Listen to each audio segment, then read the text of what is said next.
Assalamualaikum warahmatullahi wabarakatuh. Halo, selamat malam para audiens. Apa kabar Anda malam ini?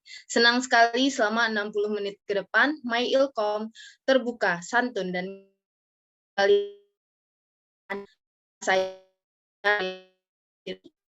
Ilkom selengkapnya. Para audiens, malam ini telah hadir dua narasumber yang akan mendiskusikan tema kita pada malam hari ini, yaitu menelisik sebab akibat maraknya pelecehan seksual pada saat ini. Untuk narasumber yang pertama, ada yang merupakan dosen Fakultas Usuluddin UIN Sunan Gunung Jati Bandung, yang merupakan seorang aktivis dan pemerhati perlindungan perempuan dan anak. Selamat malam Ibu Yeni. Selamat malam. Assalamualaikum warahmatullahi wabarakatuh. Waalaikumsalam. Lalu ada narasumber Giovanni, mahasiswa psikologi UIN Sunan Gunung Jati Bandung yang merupakan ketua komunitas Holistic Development.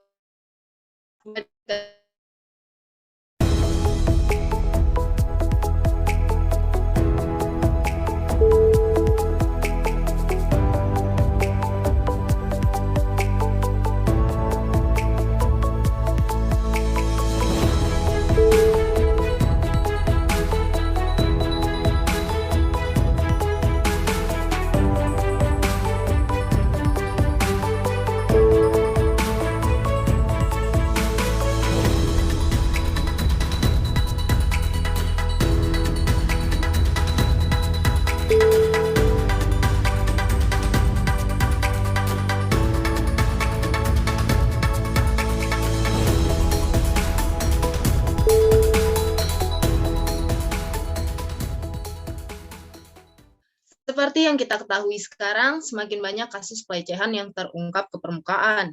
Seperti kasus seorang pemilik pondok pesantren yang memperkosa 12 santriwatinya.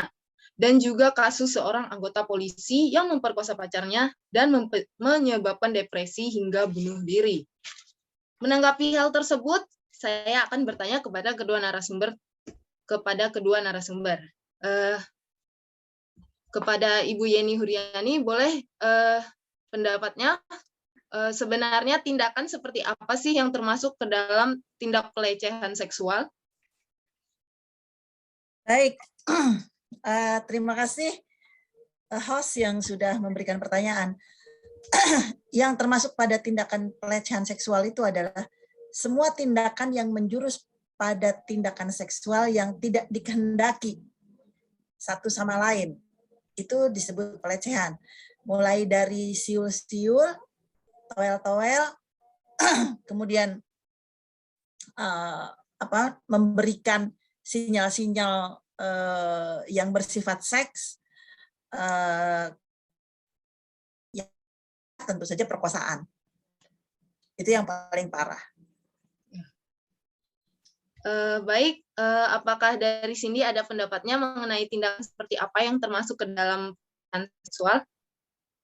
Mungkin hampir sama ya dengan Bu Yeni. Mungkin hampir sama dengan Bu Yeni. Berdasarkan psikologi ataupun berdasarkan definisi Komnas HAM, tindakan seksual atau pelecehan seksual ini lebih mengarahkan kepada insting seksualnya tanpa persetujuan si korban. Misalnya, dari mulai merangkul aja, kalau si korban juga tidak setuju, itu udah dianggap seksual. Untuk pengertian pelecehan seksual secara umum ini, atau lebih parahnya lagi mungkin pemaksaan, atau mungkin penipuan seperti kasus yang kemarin ya, sampai dibius itu juga itu udah termasuk tindakan kekerasan seksual versi beratnya, seperti itu. Ya baik, berarti yang termasuk ke dalam tindak pelecehan seksual itu adalah tindakan-tindakan yang tidak sesuai konsen antara korban dengan pelaku, yang mana biasanya hanya pelaku saja yang memiliki niat gitu ya. Lalu bagaimana kita bisa tahu batasan kalau tindakan kita itu termasuk pelecehan ataupun bukan? Boleh kepada Ibu Yeni dulu? Baik, kita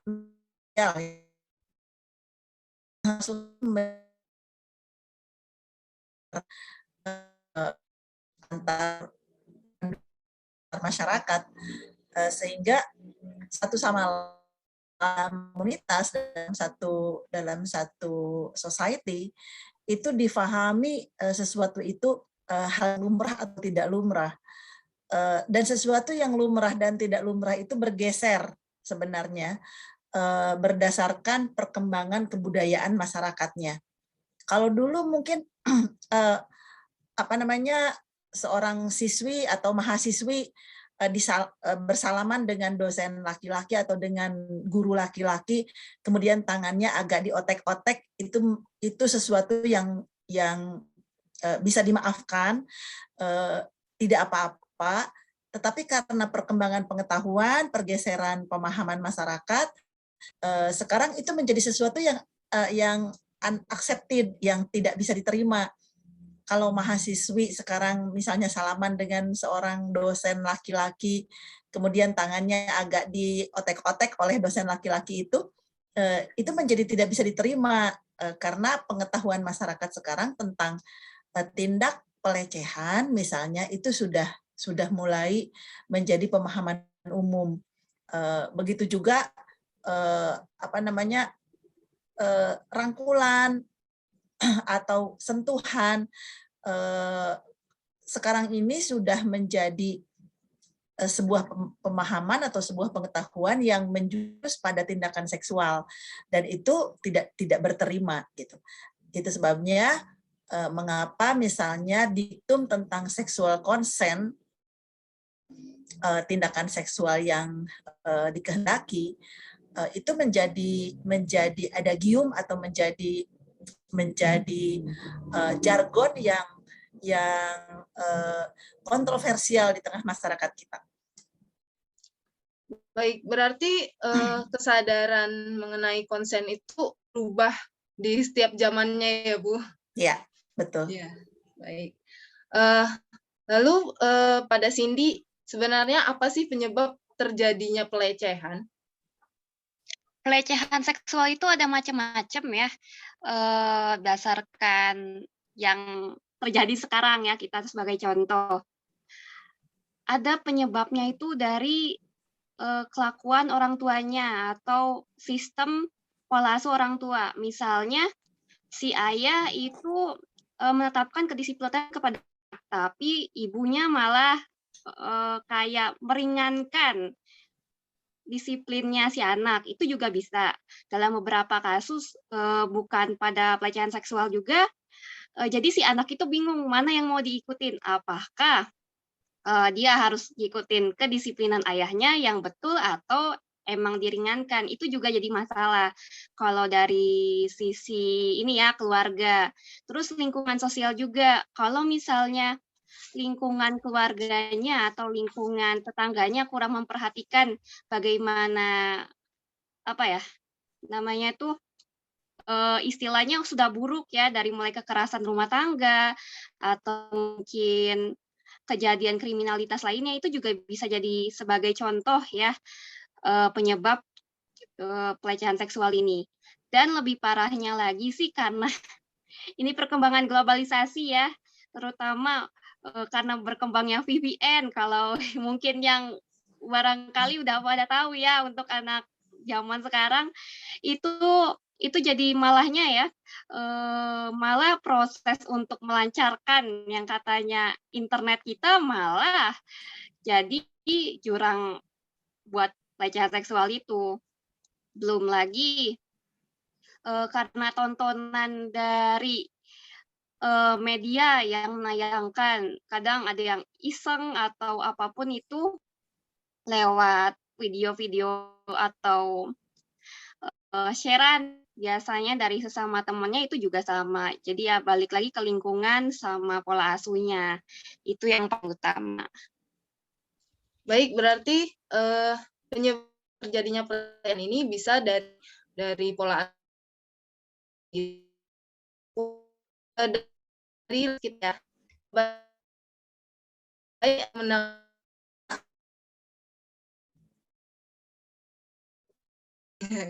ada hal yang substantif di masyarakat kita terkait relasi gender ya. Artinya relasi antara laki-laki dan perempuan di mana kepala orang perempuan dianggap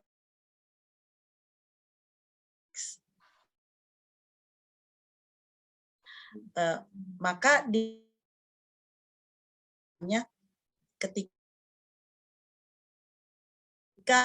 peran lihat di satu misalnya di satu halaman di mana banyak nongkrong laki-laki di situ, itu biasa laki-laki sweet gitu, misalnya ada perempuan lewat, itu karena mindset di masyarakat kita bahwa perempuan itu sebagai objek gitu, atau mengapa perempuan karena pakai rok mini misalnya dia kemudian sah untuk dilecehkan, apakah itu dicolek misalnya atau sekedar diraba misalnya pahanya ketika dia lewat, itu banyak kejadian.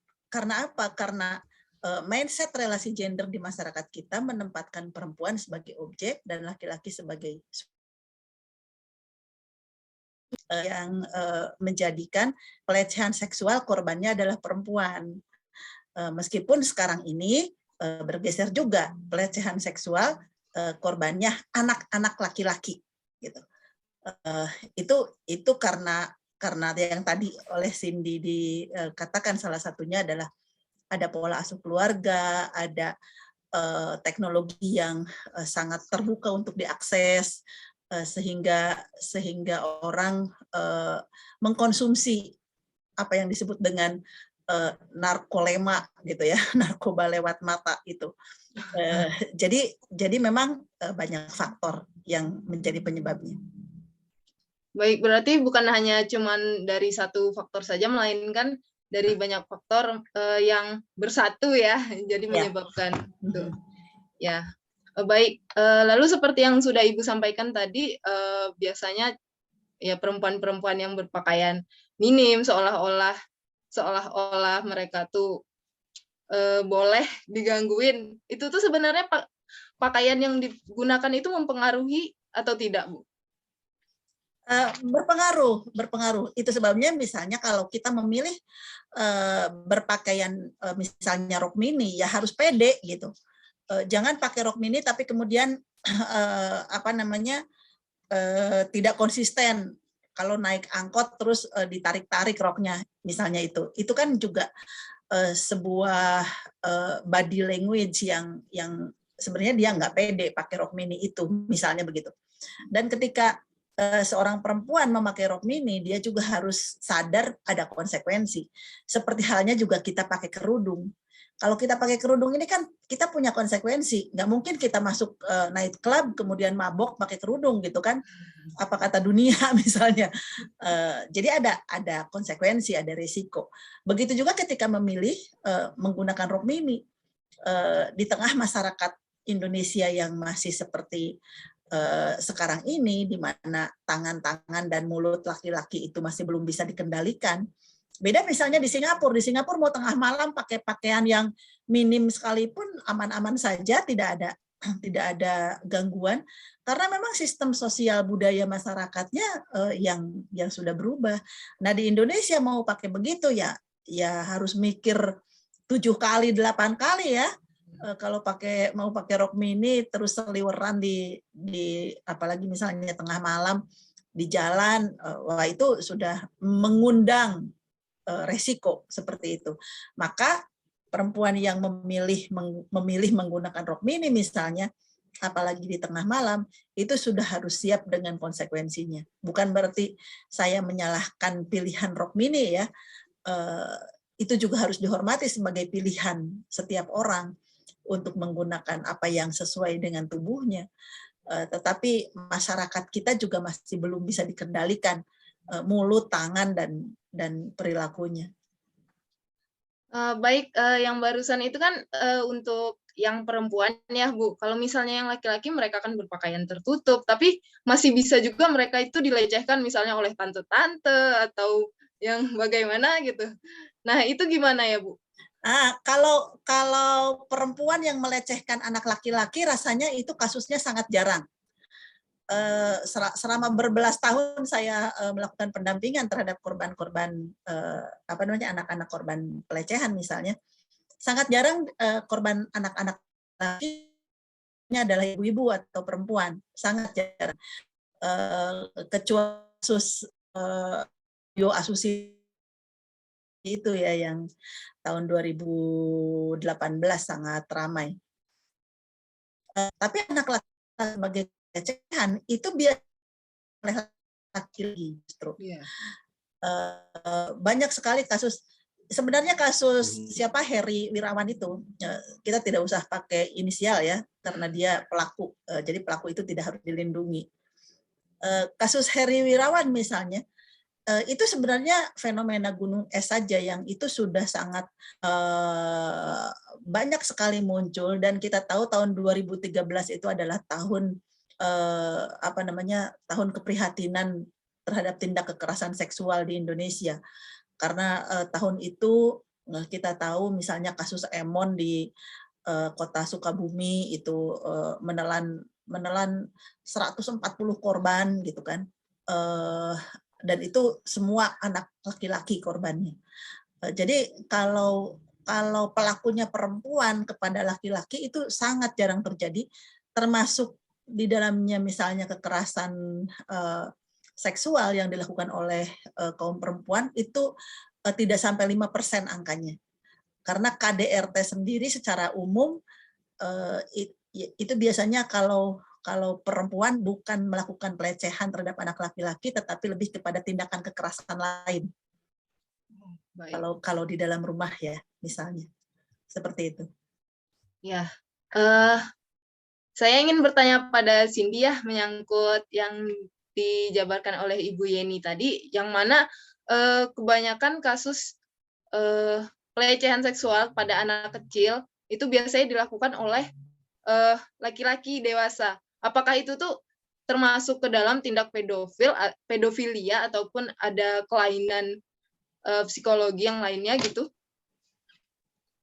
Sebetulnya kalau untuk secara kasus ya, kasuistik memang ada yang melakukan tindakan kekerasan seksual itu karena tanda kutip emang pedofil, tapi kadang bukan sama pedofil aja.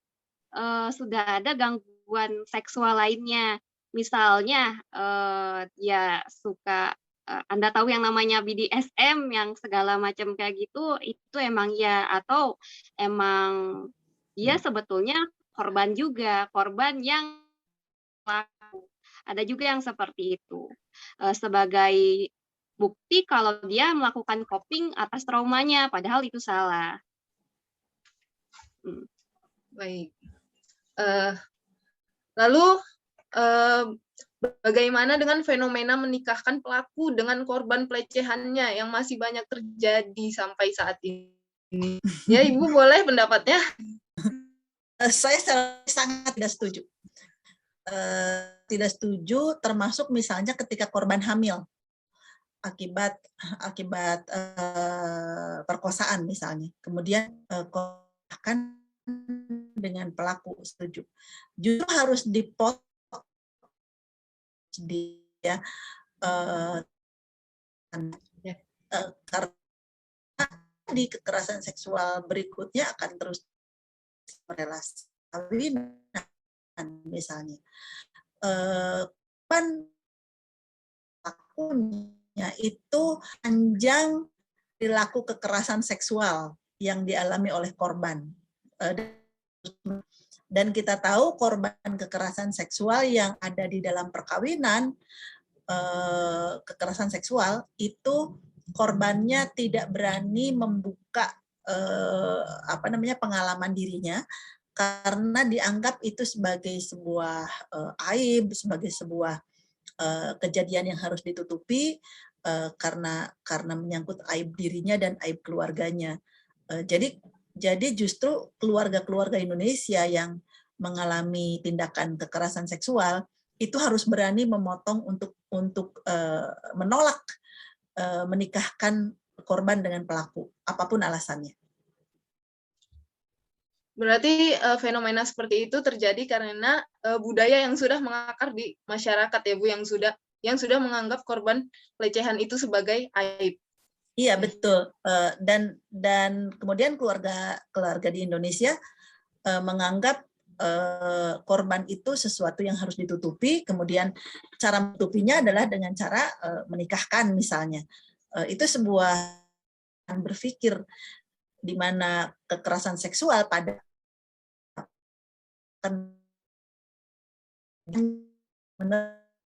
yang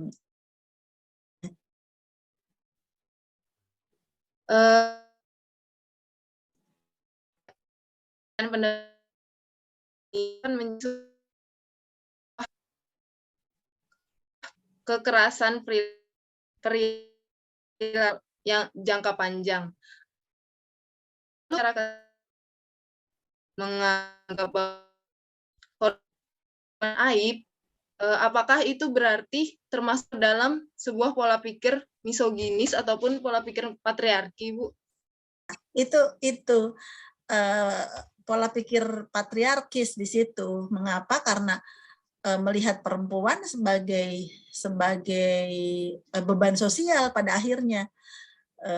Ini kan tidak kemanusiaan perempuan ya, di mana perempuan misalnya mempunyai hak-hak yang sama dengan laki-laki secara individu.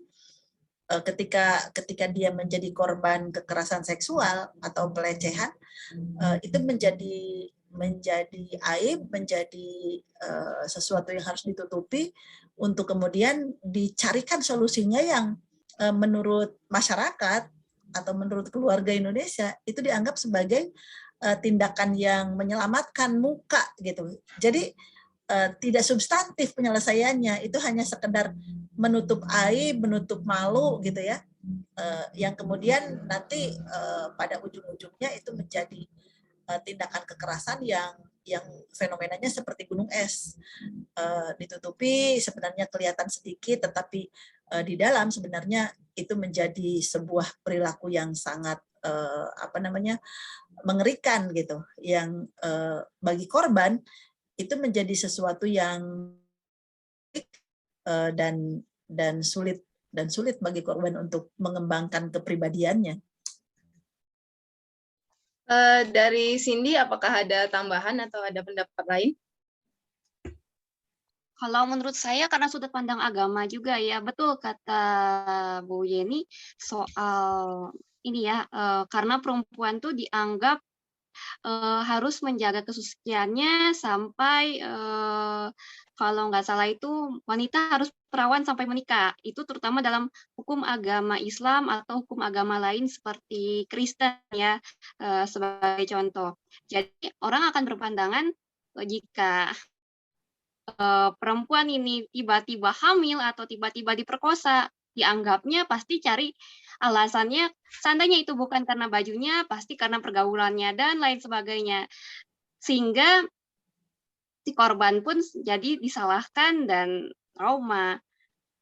Itu juga karena proses hukum ya, hukum di kita itu juga kurang kuat, dan hukum masyarakat juga ya kalau dibilang-bilang sih berdasarkan yang kemarin-kemarin, apalagi yang baru-baru ini, memang pada orang tua laki-laki ya, terutama dianggapnya ya kamu tuh penggoda, kamu tuh perempuan nggak benar, padahal yang sebetulnya salah kan laki-lakinya. Itu juga kesalahan pola asuh ya, karena terlalu meninggikan laki-laki. Baik, berarti memang termasuk ke dalam tindak misoginis dan juga patriarki ya. Lalu karena tadi menyinggung soal agama ya, seperti kejadian yang ada di pesantren itu yang mana pemilik pesantren itu memperkosa 12 memperkosa 12 santriwatinya. Padahal kan di dalam di situ itu mereka tuh termasuk ke dalam sebuah lingkungan agama yang agamis. Sebenarnya apa sih yang terjadi sampai mereka tuh bisa terjadi seperti itu? Itu sebenarnya juga bukan kasus baru ya. Sebenarnya banyak kasus yang seperti itu. Misalnya waktu saya di P2 TP2A tahun itu. Sekitar tahun 2013, 2014 itu juga ada kejadian seorang pengasuh pesantren, ya kiai lah ya, ustadz lah ya, dia juga selama 5 tahun memperkosa santri-santrinya, dan ada alasan yang apa ya, diada-adakan sih sebenarnya itu alasannya. Misalnya ada transformasi ilmu pengetahuan yang dilakukan melalui persetubuhan. Baik. Itu aneh-aneh gitu ya, aneh-aneh cara berpikirnya. Sampai saya tuh seringkali amazing ya. Ya Tuhan, ini orang gimana cara mikirnya gitu. Bagaimana mungkin transformasi pengetahuan gitu ya melalui persetubuhan. Ya, itu kasus di Cipongkor misalnya. Itu banyak 28 santrinya yang korbannya. Itu tahun 2013-an, 2014. Di tahun yang sama juga ada seorang guru ngaji plus dia berpraktek sebagai dukun misalnya di Takokak Cianjur. Itu mensodomi anak-anak SD dan anak SMP dengan alasan anak-anak itu ingin punya pacar. Jadi dikasih jampe-jampe oleh guru ngaji dan plus dukunnya itu melalui transformasi sodomi. Itu kan cara berpikir yang gila gitu ya. Yeah. Jadi kadang-kadang agama itu dicampur adukan dengan sesuatu yang berbau mistik hanya untuk kepentingan dirinya sebenarnya.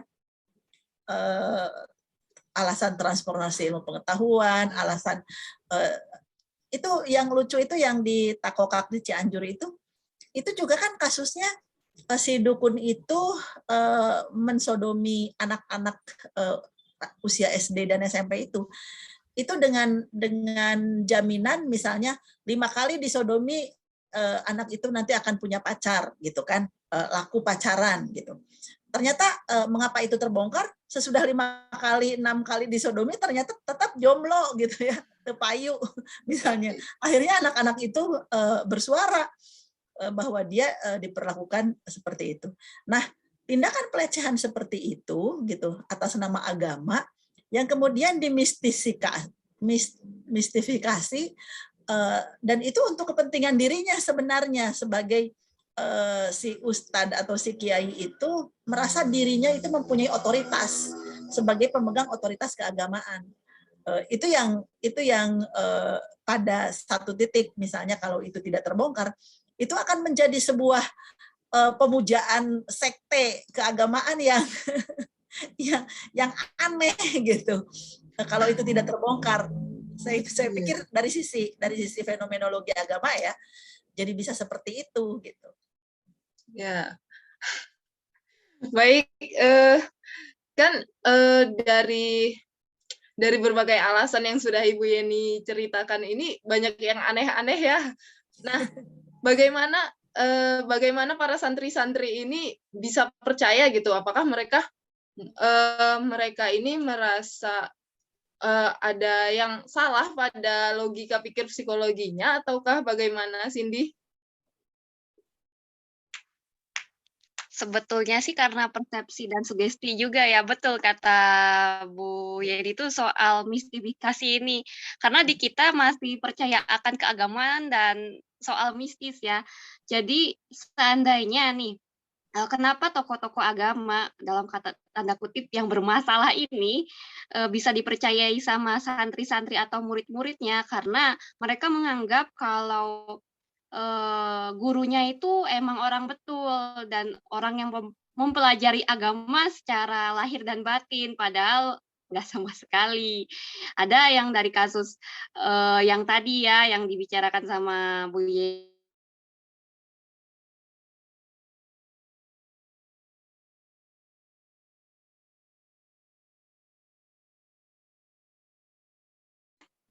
Alhasil ya udah saya lebih baik mengikuti apa yang dikatakan guru ngaji saya atau guru agama saya karena itu toh demi kebaikan saya. Padahal kalau ditelusuri dan anak ini disuruh berpikir kritis oleh orang tua atau dari guru selain guru agamanya ini, bisa saja menghindari yang namanya pelecehan seksual ini.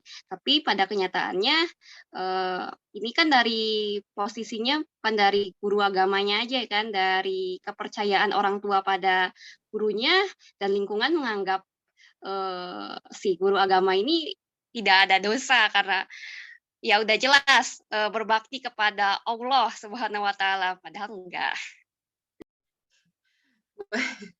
Baik, dari Ibu Yeni apakah ada tambahan? Iya, iya ini apa namanya, kasus Harry ini ya, itu menjadi trigger bagi diskusi di mana-mana sampai kemarin itu memperingati Hari Ibu, itu juga diangkat di mana-mana. Dan sebenarnya itu bukan kasus baru, itu kasus yang banyak terjadi di masyarakat kita. Karena masyarakat kita itu masih menempatkan agama sebagai sebuah sistem kepercayaan yang apa, ya itu tadi ada mistifikasi di situ gitu ya, tidak murni sebagai ajaran agama, sehingga penghargaan masyarakat kita terhadap kiai, terhadap ustadz itu menjadi unlimited gitu penghargaannya, tidak terbatas. Dan ini juga masih berkait erat dengan misalnya budaya critical thinking di dalam keluarga kita. Budaya berpikir kritis itu masih sangat rendah di masyarakat kita. Terlebih lagi anak perempuan. Anak perempuan itu apa namanya, digambarkan sebagai anak yang solehah itu ketika dia tidak banyak protes. Kalau anak perempuan banyak protes, banyak maunya, itu bukan anak solehah kalau di masyarakat kita ya. Anak solehah itu yang patuh kepada ayahnya, terutama gitu kan, kepada ibunya, dia menerima apapun yang diberikan atau bahkan yang diperintahkan kepada dirinya. Itu yang disebut dengan konsep apa namanya, waladun solihun itu ya, konsep anak soleh itu, apalagi anak perempuan. Anak perempuan itu nggak boleh kritis, termasuk nanti kalau sudah jadi istri, itu istri yang solehah itu adalah istri yang nerimo, swargo nunut, neraka katut gitu kan. Jadi mau ke surga, mau ke neraka, ikut suami gitu. Tidak boleh banyak protes. Kalau perempuan banyak protes, itu dianggapnya perempuan apa ya?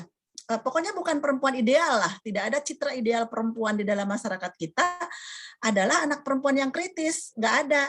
Anak perempuan itu harus nurut. Nanti menjadi istri juga harus manut kepada suaminya. Selama jadi anak harus patuh kepada orang tuanya. Jadi budaya berpikir kritis dalam keluarga kita itu masih rendah, masih lemah. Sehingga membentuk citra perempuan solehah itu adalah yang pendiam, yang nurut, yang patuh gitu. Itu yang mungkin dari sisi psikologi keluarga sudah harus mulai dibongkar gitu ya, bahwa citra perempuan ideal itu bukan lagi perempuan yang nurut, tetapi harus perempuan yang banyak maunya. Karena justru dari perempuan yang banyak maunya itu nanti akan lahir anak-anak juga yang banyak maunya lagi. Saya kira itu. Baik, kan barusan Ibu menjelaskan ya bahwa emang itu sebenarnya didasari oleh pola pikir masyarakat kita yang masih terpaku pada wujud wanita yang solehah gitu. Nah, bagaimana cara untuk mengubah pola pikir masyarakat yang seperti itu? Ya, dimulai dari perempuan-perempuan yang terdidik ini. Sekarang ini kan partisipasi pendidikan perempuan sudah mulai bagus ya. Meskipun Jawa Barat angkanya masih 6,7 ya. Berarti baru tamat SD. Tapi di banyak masyarakat kita ini kan sudah mulai akses pendidikan untuk perempuan bagus. Kita tahu di banyak perguruan tinggi persentase mahasiswa dan mahasiswi itu sudah hampir seimbang, laki-laki dan perempuan. Nah, dari perempuan-perempuan terdidik ini kita harapkan bagaimana pola relasi di dalam keluarga mulai berubah, bahwa iklim demokrasi di dalam keluarga, orang boleh bersuara, baik laki-laki maupun perempuan, itu sudah harus dimulai dari sana. Saya pikir perubahan itu nanti akan terjadi lah. Ke depan kita tidak akan mendengar lagi santriwati yang diperkosa oleh kiainya. Dari Cindy, apakah ada tambahan? Ya sih, emang harus bergantung pada pendidikan, karena pendidikan di kita masih kurang ya, karena berhubungan dengan materi saya sebelumnya soal berpikir kritis, ya memang harus pendidikannya dulu yang diperbaiki, dan sistem tatanan kebijakan sosial, mulai dari permudah soal pendidikan untuk perempuan, atau edukasi seks juga itu kan harus diperjelas lagi untuk masa depan perempuan kita juga.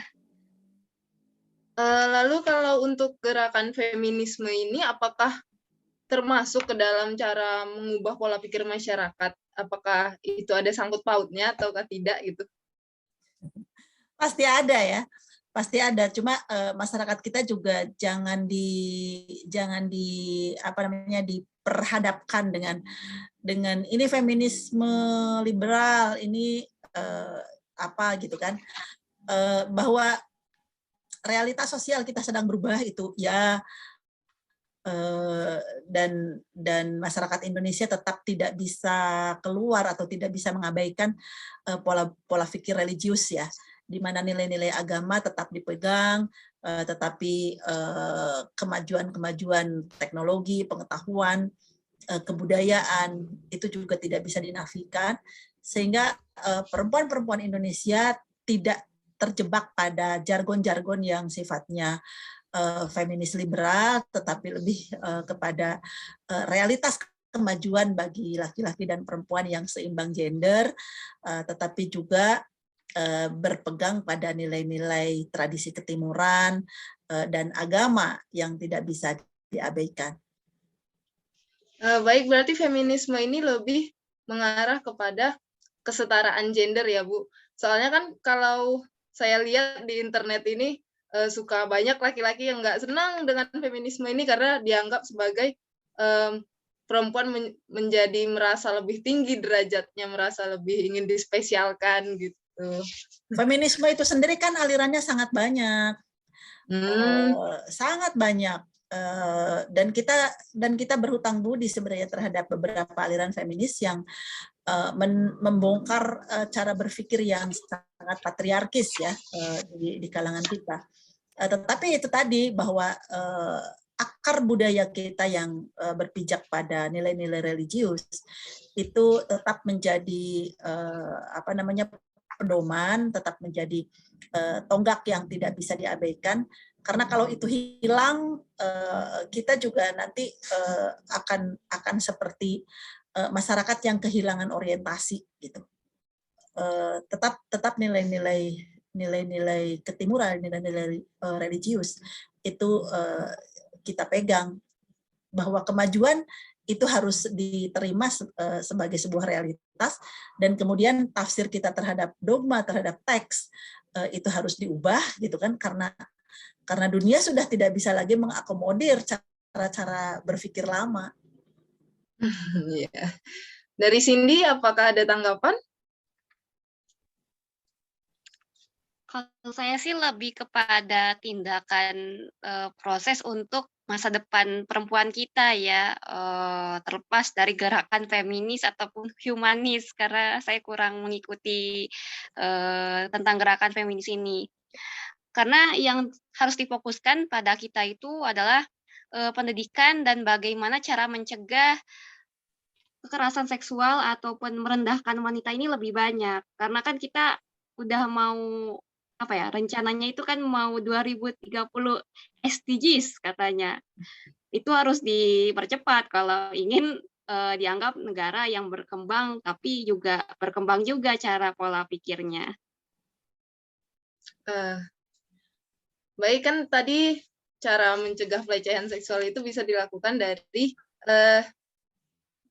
dimulai dari perempuan-perempuan dan pendidikan-pendidikannya ya. Lalu bagaimana cara pencegahan pelecehan seksual ini diaplikasikan kepada laki-laki? Apakah bisa dilakukan dengan cara sex education ataukah sebagainya? Ya, itu sex education itu kan dilakukan sejak dini ya. Meskipun masyarakat kita juga masih alergi dengan istilah sex education. Kalau kami di Fakultas Usuluddin membingkainya dengan pendidikan kesehatan reproduksi. Jadi bagaimana pendidikan kesehatan reproduksi itu dimulai dari anak-anak usia 2 tahun misalnya. Bagaimana anak-anak usia 2 tahun dikenalkan dengan seksualitas dirinya, dengan ciri-ciri anatomi bagaimana itu sampai umur berapa, itu harus disosialisasikan sampai bagaimana anak-anak sekarang ini kan misalnya mengalami usia pubertas yang lebih maju ya, baik laki-laki maupun perempuan, yang diakibatkan oleh informasi, yaitu tadi gadgetnya dibuka di tangannya sendiri gitu kan. Seringkali saya jadi teringat ketika awal-awal pandemi ya, ibu-ibu itu heboh. Kenapa ini ketika kita membuka aplikasi sekolah online, tiba-tiba ada iklan pornografi misalnya melintas gitu kan. Ibu-ibu itu tidak sadar bahwa Android itu kan punya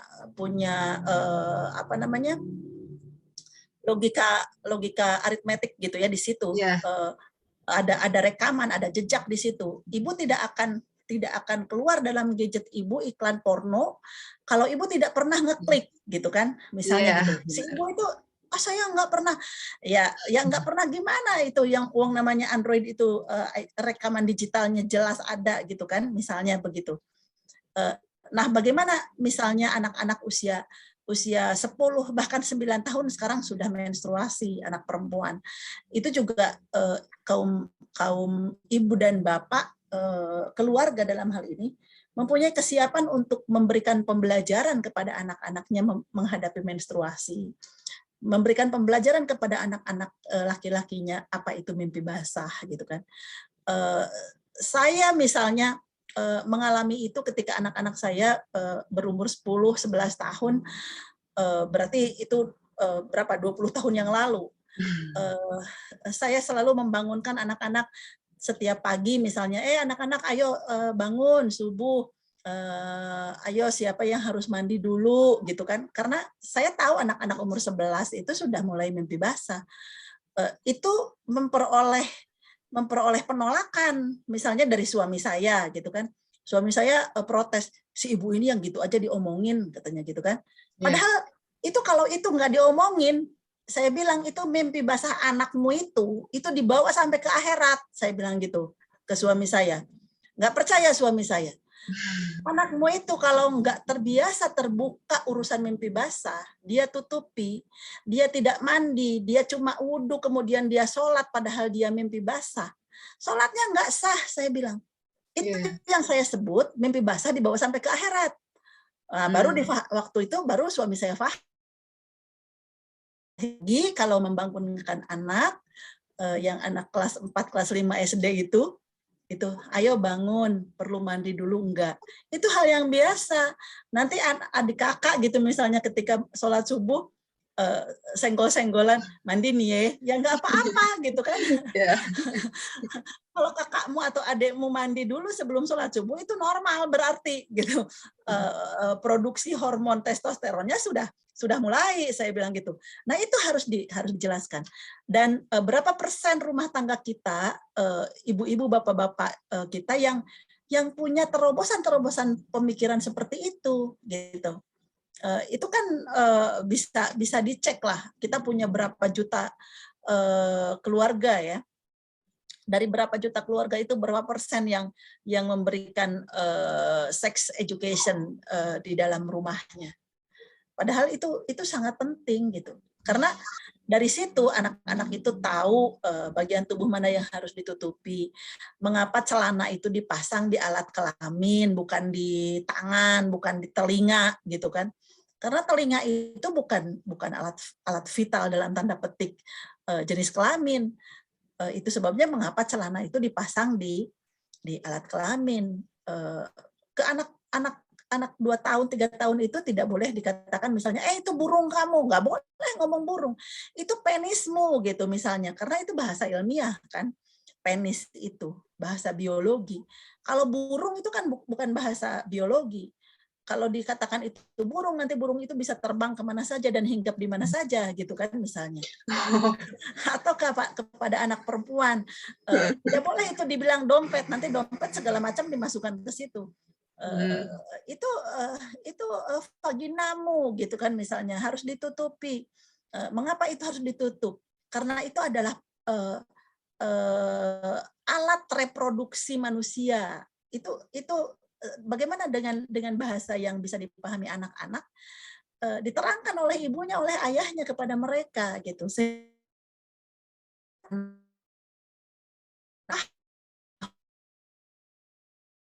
Tidak boleh.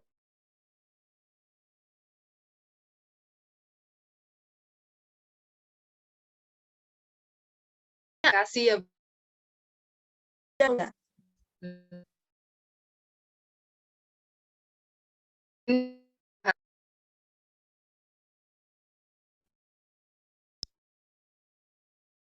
Kuncinya adalah dengan komunikasi yang terbuka. Apakah dari Cindy ada pendapat lain atau masukan lain gitu? Komunikasi jelas, menurut kata Bu Yeni juga apa ya? Disiplin juga termaksud karena kalau dia nggak tahu yang namanya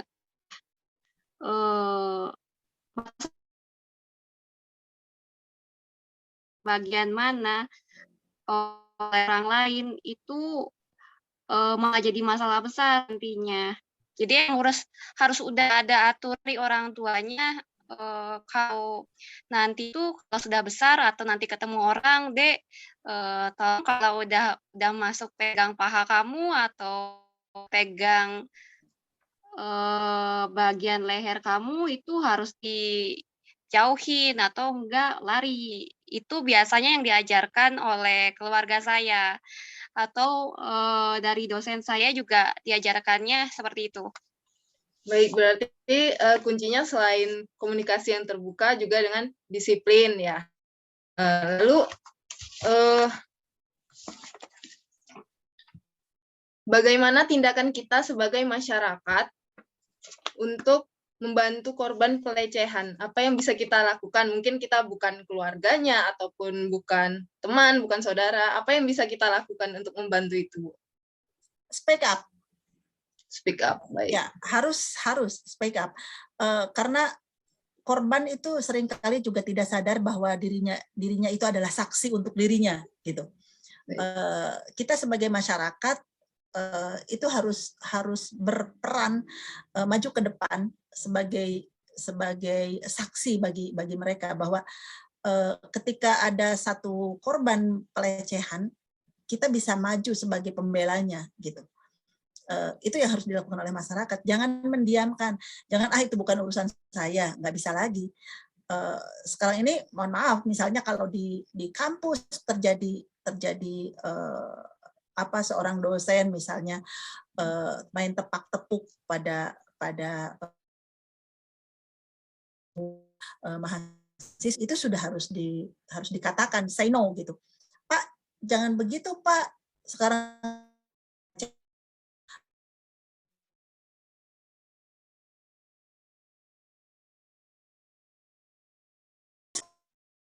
orang dulu ya aware perkembangan zaman bahwa itu sudah masuk ranah hukum gitu yang bisa diadukan gitu ya. Itu misalnya. Jadi dari sisi awam, dari sisi masyarakat umum itu harus say no terhadap tindakan-tindakan pelecehan sekecil apapun.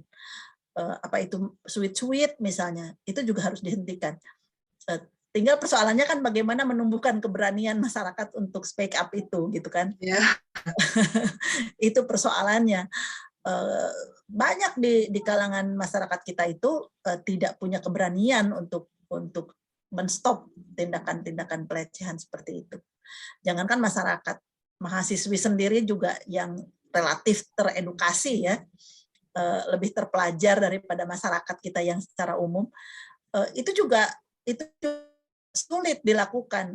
Banyak faktor yang membuat para mahasiswi itu bungkam juga gitu ya. Misalnya sungkan lah, nanti dicatat nomor induknya, nanti kalau dengan si bapak itu kuliah dipersulit, tidak diluluskan. Ada ketakutan-ketakutan seperti itu, padahal itu belum tentu. Karena dosen itu juga belum tentu mencatat wajah orang dan apalagi menanyakan nomor induknya ya. Jadi keberanian itu yang harus ditumbuhkan, dan itu mungkin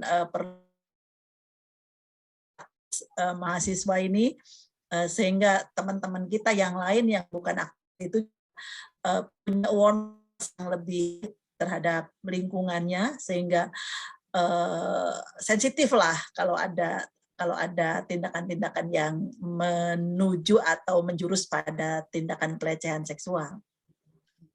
Ya baik, berarti kita bisa membantu dengan cara berani speak up ya Bu ya. Ya betul. Ya. Baik, pembahasan kita pada malam hari ini sangat menarik ya teman-teman. Untuk mendukung diskusi kita pada malam hari ini, saya akan buka kesempatan untuk para audiens yang ingin bertanya kepada kedua narasumber kita. Bisa dengan cara raise hand, lalu setelah dipersilahkan bisa langsung diaktifkan mikrofon dan juga kameranya. Ya baik, Nurul Azmi silahkan dibuka. Ya, terima kasih kepada moderator yang telah memberikan saya kesempatan untuk berbicara. Saya izin bertanya, saya Nurul Azmi dari Humas kelas 1B. Ibu, saya izin bertanya, seperti yang oleh Ibu bahwa seks edukasi di Indonesia itu masih menjadi hal yang tabu untuk kita gitu. Dan saya izin bertanya mengenai bagaimana menentukan batas standar bahwa suatu tindakan itu termasuk kekerasan seksual. Karena jangankan anak kecil gitu, kita aja yang udah jadi mahasiswa, kadang kita bingung gitu. Mungkin kalau misalnya saya khususnya yang nggak ngedengar tadi bahwa siulan itu termasuk kekerasan seksual, mungkin saya nggak akan tahu gitu. Jadi apa sih yang menentukan batas standar suatu tindakan itu termasuk kekerasan seksual gitu? Itu sih Bu. Terima kasih. Langsung aja? Ya boleh Ibu langsung aja dijawab. Intinya adalah satu tindakan yang menjurus kepada tindakan seksual yang tidak dikehendaki itu adalah pelecehan, siulan, nyenggol gitu ya. Apalagi kalau di bis kota misalnya itu ada menggerayangi gitu kan, itu pelecehan. Kepada anak-anak biasanya ini usia mulai anak itu mau masuk PAUD ya 4 tahun gitu. Itu harus diberikan penjelasan bagian tubuh mana yang tidak boleh dipegang oleh orang lain kecuali oleh ibumu atau dokter. Mulut itu tidak boleh ada yang memegang mulut kamu, apalagi mulut orang lain. Mulut nggak boleh, oleh tangan pun nggak boleh. Itu pertama mulut. Yang kedua dada kamu itu nggak boleh ada yang pegang-pegang, baik anak laki-laki maupun anak perempuan. Lalu yang ketiga, bagian depan antara dua kaki. Artinya penis atau vagina, itu nggak boleh ada yang pegang-pegang. Dan yang keempat adalah bagian belakang di antara dua kaki, pantat kamu. Pantat kamu tuh nggak boleh dipegang orang. Nah, jadi anak-anak mulai 4 tahun itu diajarkan bahwa kalau ada yang megang dadanya, itu berarti pelecehan. Kalau ada yang megang vaginanya, berarti pelecehan. Kalau ada yang nepuk pantatnya, berarti pelecehan. Gitu. Jadi 4 bagian tubuh yang tidak boleh kecuali ibumu dan dokter. Gitu. Itu biasanya anak 4 tahun. Gitu. Jadi Itu yang harus dilakukan gitu ya. Dan sosialisasi seperti ini mestinya muncul gambar animasinya gitu ya di televisi gitu ya, sehingga keluarga kita itu aware gitu bagaimana cara memberikan edukasi ke anak-anak, dan anak-anak juga menonton di televisi bagian tubuh mana yang tidak boleh dipegang oleh orang lain misalnya. Karena itu tidak ada iklannya, TV karena nggak ada faktor-faktor ekonominya, misalnya itu. Baik, terima kasih Ibu jawabannya. Apakah ada yang ingin bertanya lagi? Bisa digunakan fitur raise hand-nya. Iya, boleh Farik Mulkiana dibuka.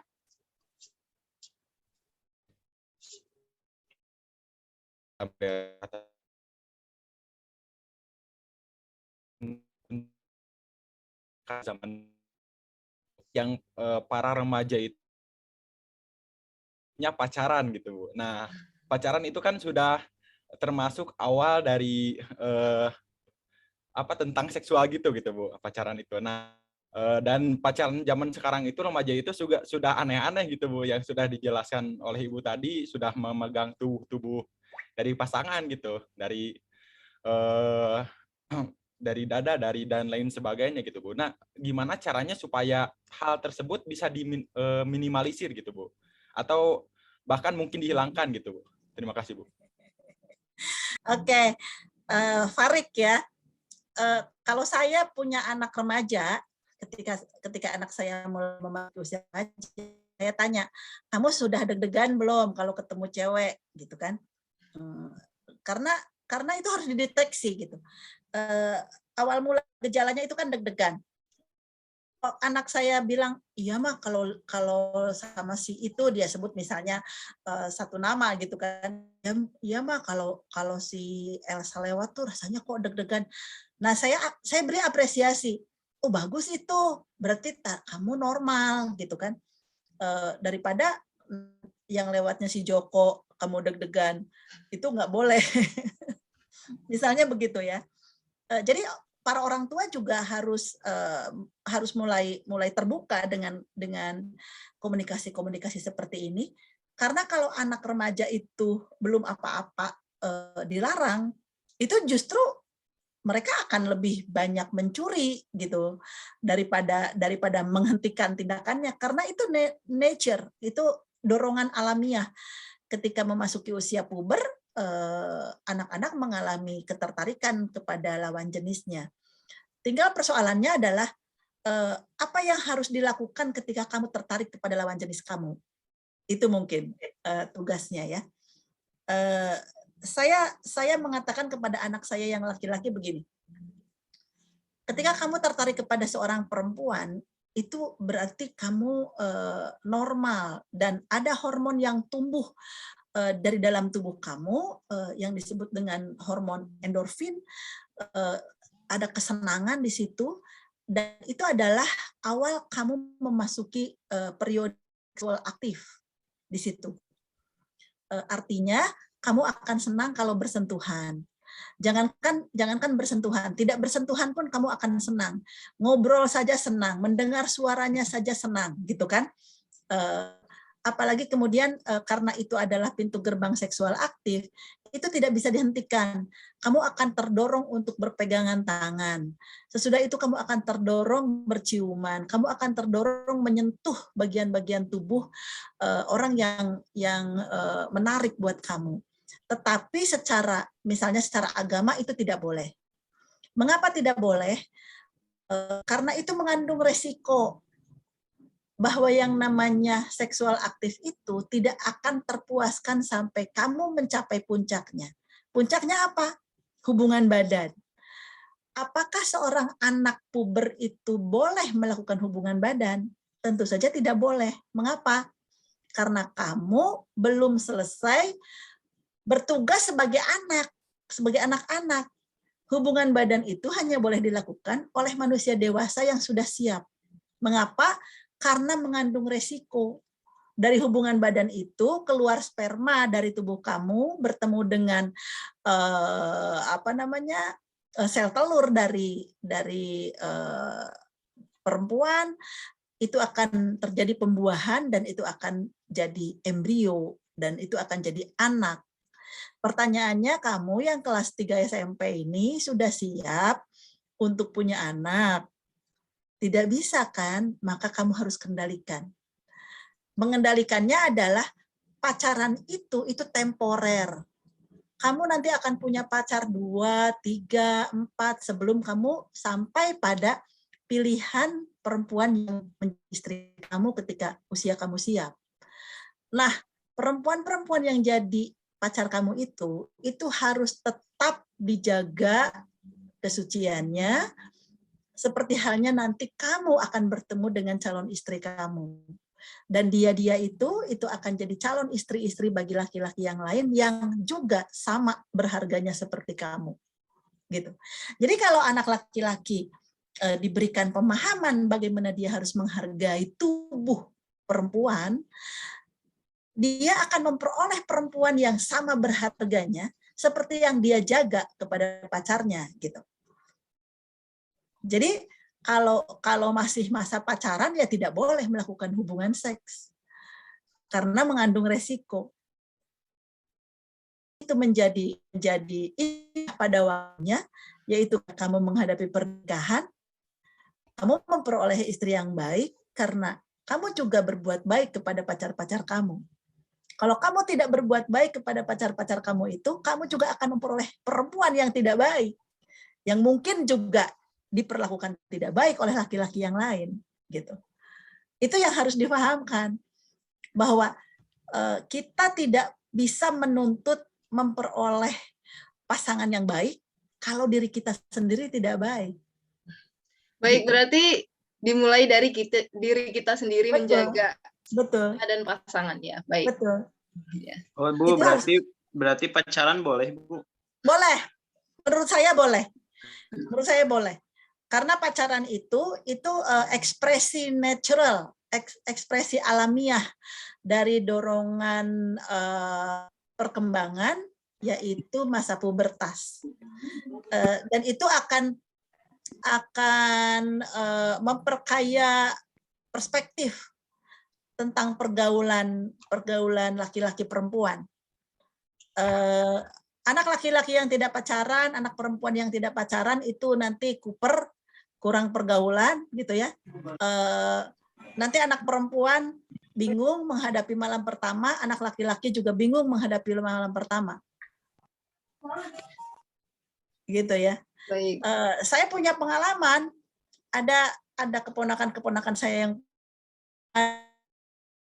yang sangat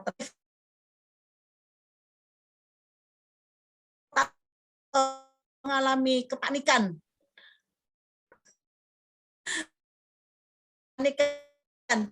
Harus bagaimana, gitu. Artinya pacaran itu untuk membangun komunikasi yang baik antara laki-laki dan perempuan, kemudian memahami bahwa dunia laki-laki dan dunia perempuan itu berbeda, sehingga pada satu waktu, pada saatnya berumah tangga, si anak laki-laki bisa memahami dunia perempuan dan si perempuan bisa memahami dunia laki-laki. Bangunan komunikasi laki-laki perempuan itu kan beda. Mengapa di tanah Arab perempuan yang dilamar itu tidak perlu statement lisan dari perempuan untuk memperoleh persetujuan. Diamnya perempuan itu adalah iya. Itu kan ada dalam sebuah hadis. Kalau kamu melamar perempuan, diamnya itu adalah berarti iya. Itu di tanah Arab seperti itu, gitu ya. Di Indonesia juga seperti itu.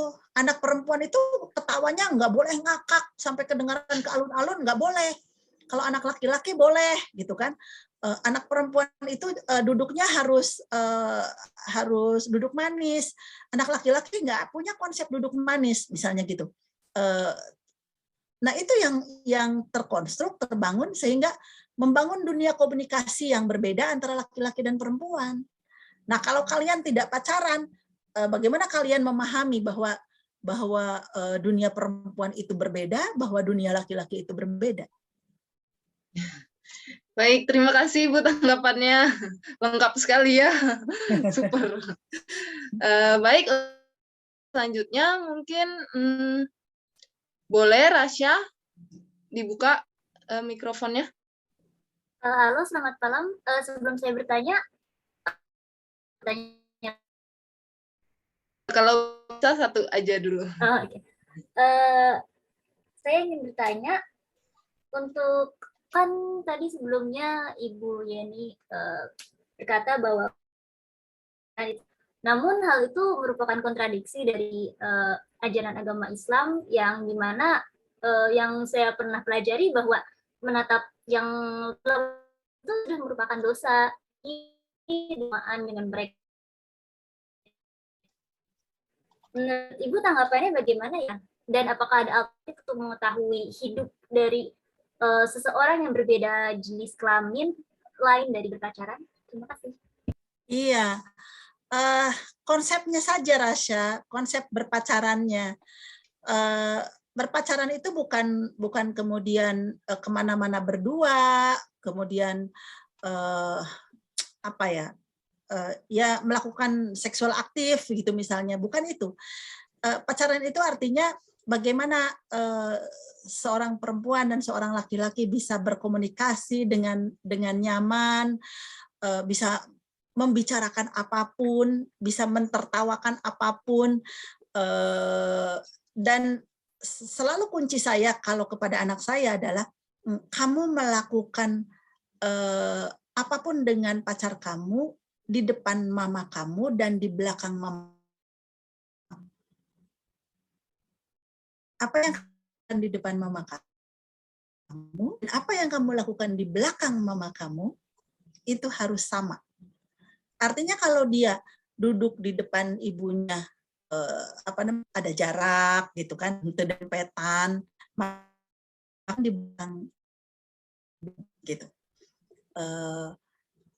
Jadi ada rambu-rambu yang harus disepakati dari apa itu pacaran.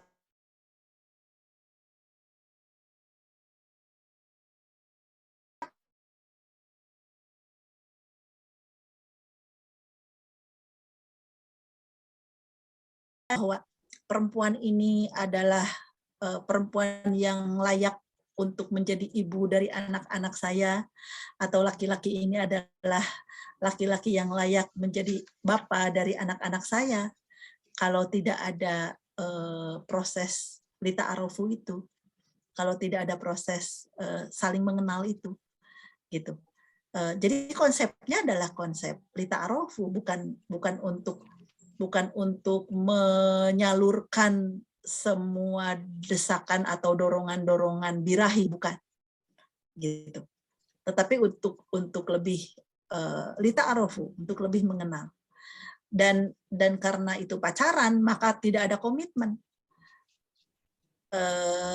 Kalau kamu cocok dengan saya ya ayo gitu kan, kalau tidak ya wassalam. Berarti itu yang harus dilakukan dalam rangka menghampiri takdir Tuhan. Jodoh itu kan takdir. Nah, takdir itu harus dibarengi dengan ikhtiar maksimal. Ikhtiarnya itu adalah mencari. Nah, dalam proses mencari itu berarti upaya menghampiri takdir, gitu. Baik, karena waktu kita yang sudah semakin sempit ya, kita cukupkan sesi tanya jawabnya. Luar biasa sekali jawaban yang sudah Ibu berikan ya. Terima kasih banyak kepada Ibu Yeni dan juga Cindy Giovadi yang sudah berkenan untuk hadir. Cindy mungkin ada ini, dari Cindy mungkin ada tips-tips milenial untuk membangun hubungan yang sehat itu seperti apa? Ya boleh, sebagai closing statement-nya. Nanti juga boleh Ibu Yeni. Oke. Dari Cindy dahulu, closing statement-nya silahkan. Baik, kalau untuk hubungan yang sehat ya, karena tadi ada yang bilang pacaran itu ada yang tidak sesuai dengan ajaran agama ya. Kalau nggak mau pacaran ya temenan aja. Bukan berarti kita tomboy temenan sama perempuan ataupun laki-laki ya yang berbeda jenis ya. Tapi kita memang mengenal lebih jauh bagaimana kepribadian orang tersebut. Tipsnya mungkin untuk zaman sekarang ya, palingan ada batasan-batasan di mana kamu berteman itu bukan sekedar suka sama suka, tapi memang kamu ingin menjalin hubungan sosial dan kamu ingin menambah relasi. Karena kan kita pada dasarnya udah ada apa ya? Istilahnya itu kalau dalam agama Islam itu fitrah ya, fitrah sebagai manusia. Kalau kita ini makhluk sosial, jadi mau nggak mau ya harus berteman dengan yang berbeda jenis kan untuk tahu kondisi orang tua kita atau anak kita nanti. Palingan seperti itu. Dan kalaupun temenan untuk anak-anak milenial sekarang ya untuk menghindari namanya pelecehan seksual versi online ataupun versi fisik, kalau seandainya kalian tidak nyaman dengan pembicaraan yang mengarah ke sesuatu yang kalian apa sih atau ini kenapa sih orang ini, mendingan kalian harus bilang, maaf saya cukupkan sampai sini atau kayaknya ini nggak harus dibahas deh. Jadi ada penolakan secara tegas kalau kita memang tidak mau ke arah-arah situ, ke arah seksual. Dan kalaupun kalian akrab sama teman kalian itu nggak masalah, karena emang dasarnya seperti itu. Baik, berarti bisa bisa sebagai teman saja ya, mengakrabkan diri. Kalau nggak mau pacaran ya, Ya, kalau baik. nggak mau pacaran. Dari Ibu Yeni boleh closing statement-nya? Oke. Perlakukanlah orang lain seperti kita. Itu Ya, saja. baik. Jadi kalau orang lain seperti kita, maka kita juga tidak boleh memperlakukan hal seperti itu kepada orang lain. Itu. Ya, baik. Baik rekan-rekan, kita sudah berada di penghujung acara. Terima kasih kepada Ibu Yeni dan juga kepada Cindy atas keluangan waktunya hingga bisa bergabung di acara My Ilkom hari ini. Para audiens, 60 menit sudah waktu kita lewati. Semoga apa yang kita bahas malam ini dapat bermanfaat. Selalu jaga kesehatan dan patuhi protokol kesehatan dimanapun Anda berada. Sekilas info bahwasannya My Ilkom ini tayang setiap Jumat malam 2 minggu sekali pukul 19.30. Kepada seluruh audiens, saya Nur Fajriati Ramadhani dan segenap kru yang bertugas pamit undur diri. Sampai jumpa lagi di acara My Ilkom berikutnya. Wassalamualaikum warahmatullahi wabarakatuh.